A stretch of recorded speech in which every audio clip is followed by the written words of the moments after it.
स्वामी विवेकानंद भारतीय इतिहास में सांस्कृतिक पुनर्जागरण के अध्याय के महानायक माने जाते हैं। हर युग अपने महानायकों का निर्माण करता है, पर मैं मानता हूं कुछ व्यक्ति होते हैं जो असीम बाधाओं के बावजूद दृढ़ता और साहस के साथ आगे बढ़ते हैं और एक नए युग का निर्माण करते हैं। स्वामी विवेकानंद ऐसे ही व्यक्तित्व थे जिन्होंने 19वीं शताब्दी में भारतीय संस्कृत का एक ऐसा अध्याय लिखा जिसकी गौरव गाथा आज 21वीं सदी में भी लिखी जा रही है। हम सब जानते हैं कि विवेकानंद जी ने 1893 में शिकागो अमेरिका में आयोजित विश्व धर्म महासभा में भारत की ओर से सनातन धर्म का प्रतिनिधित्व किया और भारत की सांस्कृतिक और आध्यात्मिक ऊर्जा से अमेरिका और यूरोप के लोगों को परिचित कराया। सनातन धर्म की भव्यता और महानता की इतनी सुंदर अभिव्यक्ति शायद ही कहीं और किसी ने की हो। उन्होंने कहा था कि मैं ऐसे धर्म से हूं जिसने दुनिया को सहनशीलता और सार्वभौमिक स्वीकृति का पाठ पढ़ाया है, और मुझे सचमुच गौरव है कि मैं एक ऐसे देश से हूं जिसने इस धरती के सभी देशों और धर्मों के परेशान और सताए गए लोगों को शरण दी है। यह वसुधैव कुटुंबकम का भाव ही भारत की सनातन संस्कृति है। स्वामी जी ने कहा था कि हमारा सांस्कृतिक संदेश लोगों को अलग अलग धर्म संप्रदायों के खांचों में बांटना नहीं है, बल्कि पूरी मानवता को एक सूत्र में पिरोना है। उन्होंने कहा कि गीता में भगवान कृष्ण ने भी यही संदेश दिया था कि अलग अलग कांच से होकर हम तक पहुंचने वाला प्रकाश एक ही है। भारतीय संस्कृति और धर्म की ऐसी सुंदर परिभाषा देने वाले ऐसे महानायक को हम सब शत शत नमन करते हैं। जिसे हम भारतीय संस्कृति कहते हैं वही इस देश की सनातन संस्कृति भी है। आज का यह अवसर स्वामी विवेकानंद जी को स्मरण करने और उनके योगदान को समझने का मौका भी देता है। मैं मानता हूं कि हर भारतीय को विवेकानंद जी को जरूर पढ़ना चाहिए, क्योंकि उनका विचार आज भी उतना ही प्रासंगिक है जितना पहले था। विवेकानंद जी से जुड़े कई ऐसे प्रसंग हैं जो हमें बहुत प्रेरणा देते हैं। उनमें से कुछ आपके साथ भी बांटना चाहता हूं। एक बार जब स्वामी विवेकानंद जी विदेश गए तो उनका भगवा वस्त्र और पगड़ी देखकर लोगों ने पूछा, आपका बाकी सामान कहाँ है?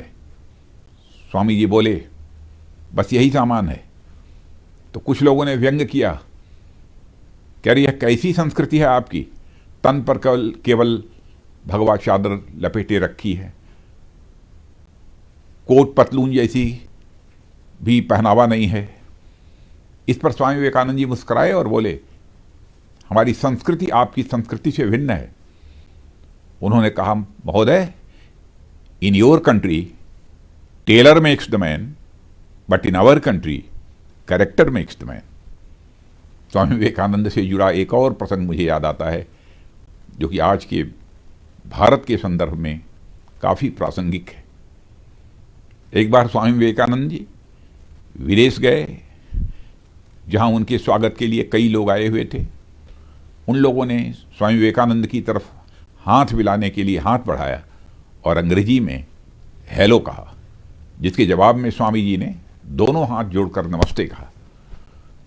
उन लोगों को लगा कि शायद स्वामी जी को अंग्रेजी नहीं आती है, तो उन लोगों में से एक ने हिंदी में पूछा, आप कैसे हैं? तब स्वामी जी ने कहा, I am fine, thank you. उन लोगों को बड़ा ही आश्चर्य हुआ। उन्होंने स्वामी जी से पूछा कि जब हमने आपसे अंग्रेजी में बात की तो आपने हिंदी में उत्तर दिया, और जब हमने हिंदी में पूछा तो आपने अंग्रेजी में जवाब दिया, इसका क्या कारण है?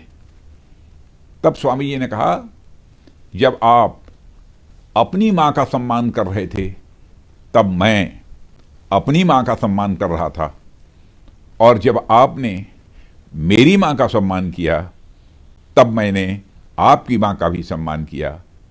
यह अद्भुत आत्मविश्वास विवेकानंद जी ने भारतीयों को दिया। यानी हर भारतवासी को अपनी संस्कृति और भाषा पर अभिमान तो होना ही चाहिए, साथ ही हमारे मन में दूसरी संस्कृति और भाषा के प्रति भी सम्मान का भाव होना चाहिए।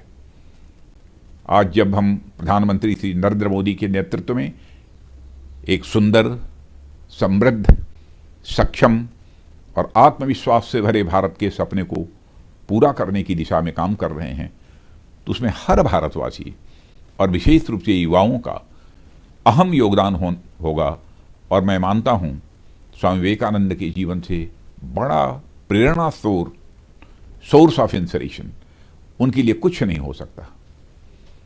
महानायक वह नहीं होता है जो डरता नहीं है, परंतु वह होता है जो अपने साहस से अपनी कमजोरियों और डर पर विजय प्राप्त करता है। इसलिए स्वामी विवेकानंद ने कहा था, उठो, जागो और तब तक नहीं रुको जब तक लक्ष्य न प्राप्त हो जाए। 12 जनवरी, जो कि स्वामी विवेकानंद जी की जयंती है, इस दिन को प्रतिवर्ष भारत में युवा दिवस के रूप में मनाया जाता है।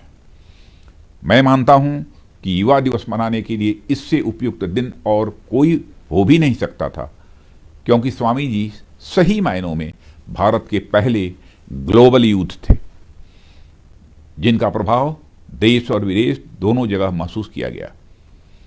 स्वामी विवेकानंद से बड़ा प्रेरणा स्रोत युवाओं के लिए और भला कौन हो सकता है। आप खुद सोचिए, सिर्फ 39 ईयर्स की अल्प आयु में उन्होंने कितने कीर्तिमान स्थापित किए। युवाओं में अपने दृढ़ विश्वास को व्यक्त करते हुए उन्होंने कहा था, भविष्य के प्रति मेरी आशा चरित्रवान, बुद्धिमान, दूसरों की सेवा के लिए सर्वस्व त्यागने में विश्वास रखने वाले युवाओं में ही निहित है। उन्होंने युवा शक्ति के बारे में जो कहा था, उसमें मेरा पूरा विश्वास है। उन्होंने कहा था, युवा काल का सर्वोच्च मूल्य अतुलनीय और अवर्णनीय है। युवा जीवन सबसे अनमोल है। जिस तरह से आप इस अवधि का उपयोग करते हैं, वह आपके आने वाले वर्षों की नियति तय करेगा। आज जब हमारे प्रधानमंत्री एक आत्मनिर्भर भारत की बात करते हैं, तो उनके मन में कहीं न कहीं स्वामी विवेकानंद जी की प्रेरणा भी काम कर रही है। और जिस आत्मविश्वास से विवेकानंद जी ने 19वीं शताब्दी में अमेरिका की धरती पर भारत की तस्वीर खींची थी, आज इसे साकार रूप देने का काम हमारे प्रधानमंत्री कर रहे हैं। जब एक सशक्त और आत्मनिर्भर भारत की बात होती है, तो हमारा उद्देश्य दुनिया के अन्य देशों में असुरक्षा का भाव पैदा नहीं करना होता है।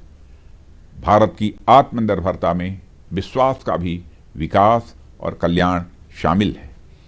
भारत के भविष्य से आज दुनिया का भविष्य भी जुड़ा हुआ है। इसी विश्वास के साथ कि आप सभी स्वामी विवेकानंद जी के जीवन मूल्यों से प्रेरणा लेकर भारतीय संस्कृति और संस्कार के प्रचार प्रसार में अपना बहुमूल्य योगदान देंगे, मैं आप सभी को स्वामी विवेकानंद जयंती और राष्ट्रीय युवा दिवस की बहुत बहुत बधाई देता हूं और साथ ही शुभकामनाएं देते हुए अपना निवेदन समाप्त करता हूं। आप सबको बहुत बहुत धन्यवाद।